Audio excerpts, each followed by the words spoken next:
안녕하세요. 이상큐브입니다. 일본이 방위 장비 수출의 일환으로서 P1 초계기를 기반으로 한 독일과 프랑스와의 초계기 공동 개발 참여에 대해 독일 정부가 신중한 자세를 취하고 있다고 지난 7일 일본 지지통신이 보도했습니다. 일본 지지통신의 기사를 살펴보면 일본이 방위 장비 수출의 일환으로서 P1 초계기를 기반으로 한 독일과 프랑스와의 초계기 공동 개발 참가에 대해 독일과 프랑스 중 보다 적극적이던 독일이 신중해진 것은 큰 타격으로 미국 보잉 등과의 경쟁에서 불리해졌다.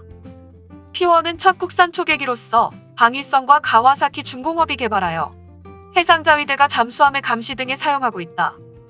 그동안 영국과 뉴질랜드에 팔려고 시도했지만 모두 보잉 P8에 패배했다.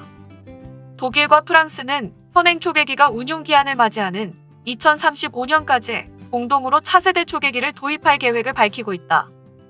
이에 따라 일본은 P1 초계기의 기술을 제공하고 차세대 초계기를 공동 개발하는 방식으로 참여 가능성을 탐색해왔다. 그러나 독일 국방성은 올해 6월 유지 보수의 문제로 현재 독일이 사용하고 있는 P3C의 운용을 2025년에 종료하고 2035년까지는 잠정 조치로서 다른 기체를 조달하여 운용할 방침을 결정했다. 독일 국방부는 하원 국방위 자료에서 P1 등을 예로 들었지만 지지통신 취재 결과 P1은 들어있지 않았다. 독일 측은 P1의 형식 증명 취득에 5년 초과가 걸릴 가능성이 있다고 보고 있으며 25년에 맞출 수 있을지에 의문 부호가 붙어있다. 더욱이 통상 수십 년씩 사용하는 초계기를 10년 만에 변경하는 것은 불이익도 커 잠정 조치로 선정된 기체가 결과적으로 2035년 이후에도 독일과 프랑스에서 공동으로 사용하는 기체가 될 가능성이 있다. P1은 처음부터 초계기로 설계된 기체로 여객기 기반의 P8보다 해상 감시에 요구되는 저공저속 비행이 뛰어나지만 비용은 비싸다. 일본은 독일과 프랑스의 에어쇼에 출전하는 등 P1 초계기 판매를 위해 노력해왔다.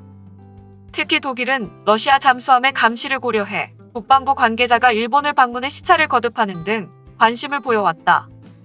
이상이 글의 전문이었습니다. 지지통신의 기사는 프랑스와 독일이 공동으로 개발하는 신형 해상 초계기 이야기와 독일 해군의 P3 초계기 조기 퇴역 문제가 뒤죽박죽이 되어 있어 이해하기 어려우므로 설명을 덧붙이겠습니다.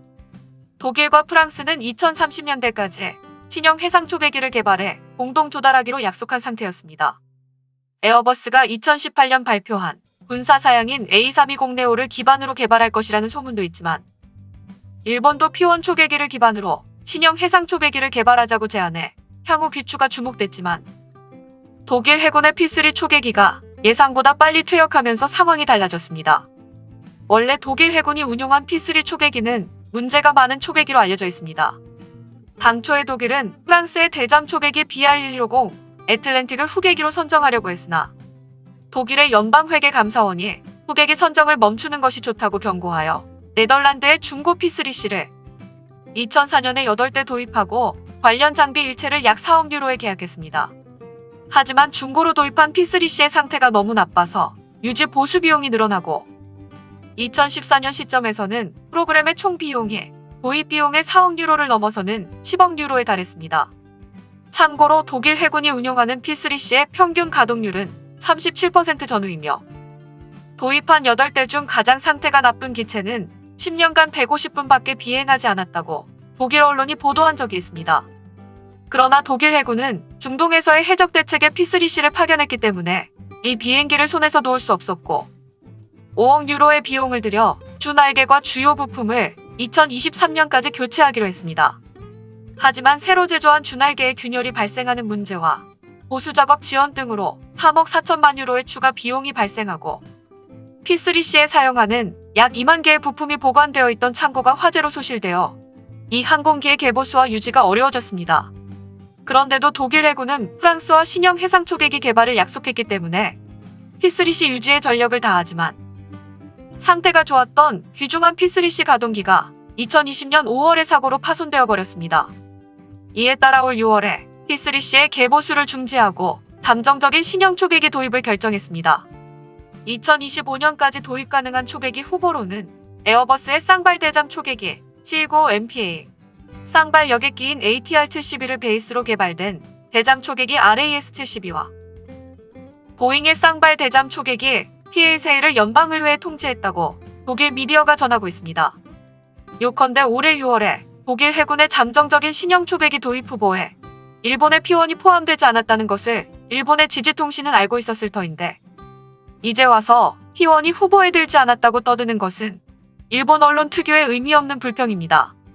또한 지지통신의 기사에서는 독일이 잠정적인 신형 초계기로 P8을 도입하면 결과적으로 P8이 프랑스와 독일의 신형 해상 초계기를 대체할 가능성이 있다라는 기사 내용은 미국제 무기에 강한 거부 반응을 보이는 프랑스가 P8을 선택할 것이라고는 생각하기 어렵고 독일은 무기 도입 시의 스펙이나 효율보다 자국의 방위 산업이 관여하는 것을 중요시하고 있습니다. 따라서 프랑스와 독일이 공동으로 개발하는 신형 해상 초계기 개발 계획을 무너뜨리는 일 없이 독일 국내 방위 산업에 유리한 기종을 독일 기업이 개발하여 차기 초계기로 충분히 선택할 수 있습니다. 반대로 P1 기반의 신형 해상 초계기 개발에 걸림돌이 될 것 같은 것은 EU가 조성한 무기개발기금입니다. 트럼프 대통령이 나토 회원국에 대해 GDP 대비 2% 이상의 국방비 지출을 요구하면서 미국은 인상된 국방비가 나토 회원국들의 미국제 무기 구매로 이어지기를 기대했습니다. 하지만 유럽의 나토 회원국들은 각국의 국방비를 각출해서 만든 EU 무기 개발 기금에 이제 막 국방비를 넣기 시작하면서 미국과의 갈등이 표면화되고 있습니다. 쉽게 말해 EU의 무기 개발 기금은 EU 회원국 간 용도가 비슷한 무기 개발에 협력하는 것을 목표로 하고 있습니다. 이 기금에 접근할 수 있는 것은 기본적으로 유럽 기업에 한정돼 있기 때문에 이 기금을 이용해 이루어지는 무기 개발 프로젝트에 미국 방위 산업은 참여할 수 없는 구조를 만들어 트럼프 대통령의 요구에 따라 국방비를 올려도 미국 방위 산업들은 EU 무기 개발 기금으로 개발하는 프로젝트에는 참여하지 못하게 되어 있습니다.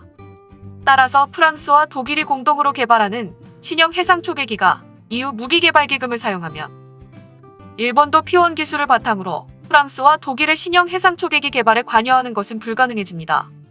프랑스와 독일이 EU 무기 개발 기금을 이용하는지는 현재로서는 불분명하지만 EU 무기 개발 기금을 떠나 일본의 P1 초계기의 유럽 수출은 일본 지지통신의 희망사항으로 보입니다. 이상 마치겠습니다. 시청해주셔서 고맙습니다. 이상큐브였습니다.